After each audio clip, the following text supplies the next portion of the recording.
결론은 김정은의 건강 회복이 늦어지고 있다는 것입니다.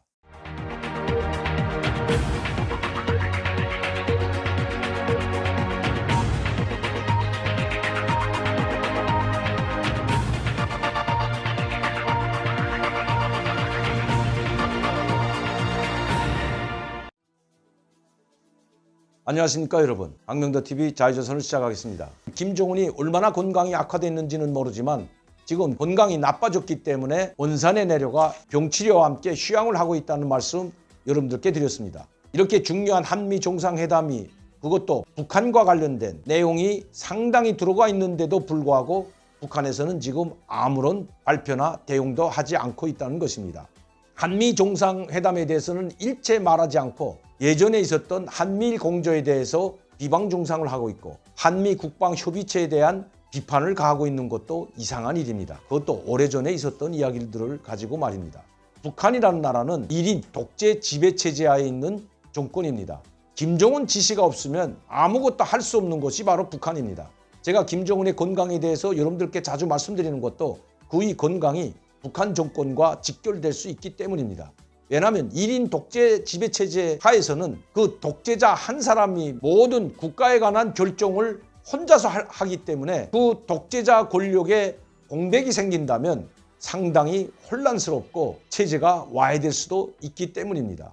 현재 지금 북한 상황이 그렇게 보여집니다. 왜냐하면 최근에 김정은은 1월 달부터 5월 달까지 강행군 하다시피 엄청난 대회들과 그리고 행사들을 벌려놓고 그것을 감당해 왔습니다. 특히 8차 당대회를 비롯한 최고인민회의, 8기 1차, 2차 전원회의, 시군당 책임비서회의, 세포비서회의, 청년동맹회의를 비롯한 엄청난 회의들을 바로 금년 초에 모아서 일거에 진행했기 때문입니다. 8차 당대회만 하더라도 4일 동안 진행됐고 김정은이 3일 동안 연설을 했습니다. 시군당 책임비서회의도 마찬가지입니다. 가뜩이나 건강이 좋지 않은 김정은이 이런 많은 회의를 단번에 진행하면서 건강이 악화된 것은 불보듯 명백합니다. 북한 소식에 의하면 최근에 북한 간부들이 김정은에게 조금이라도 쉴 곳을 간청했다고 합니다. 아마 김정은은 그것을 못 이기는 척하고 원산에 내려갔는지도 모르죠. 그렇다면 김정은이 지금 며칠 동안 원산에 가서 내려오지 못하고 건강을 회복하고 있는 것으로 보여지고 있는데 건강을 회복하고 있는 것으로 알려지고 있는데 건강이 나아지지 않고 악화된 것으로 보여집니다.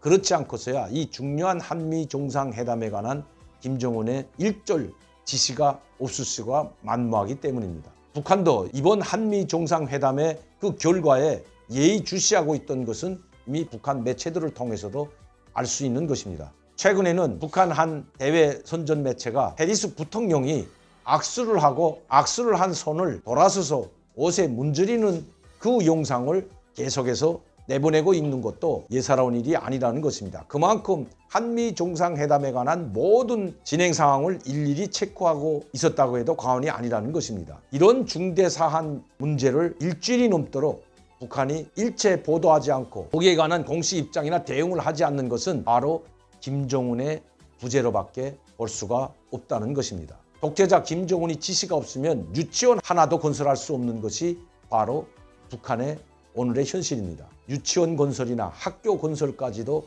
일일이 김정은에게 보고해서 허가를 받아야 하는 것이 바로 북한이기 때문입니다. 하물며 유치원 건설도 허가받는 북한이 한미 정상회담에 관한 대응을 하는 문제에 있어서 김정은의 지시가 없거나 재가가 없는데 어떻게 북한 입장을 발표할 수가 있겠냐 하는 것입니다. 결론은 김정은의 건강 회복이 늦어지고 있다는 것입니다. 김정은은 지난해 2020년 4월 14일 경미한 뇌졸중으로 쓰러질 때에도 바로 1월부터 4월 달까지 공소를 오가며 현지도를 강행했고 그 결과 4월 14일 신형 순항미사일 발사하는 현장에서 쓰러졌던 것도 사실입니다.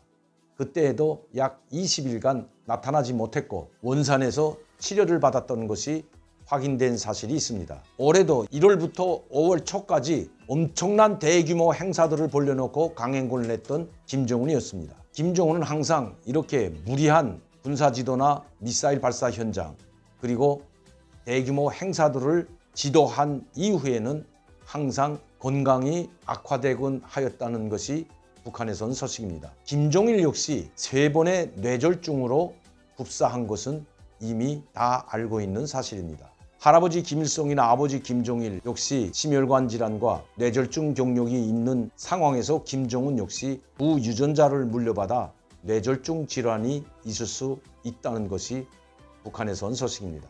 만약 이번에도 김정은이 경미한 경우라면 아마 조만간 화려하게 또다시 어떤 지도 현장의 모습을 나타낼 것으로 보여집니다. 독재자가 없는 북한은 존재할 수 없기 때문입니다. 오늘도 강명도TV 자유조선을 시청해 주신 여러분들께 진심으로 감사를 드립니다. 많은 분들이 구독하고 시청할 수 있도록 전파를 부탁드립니다. 감사합니다.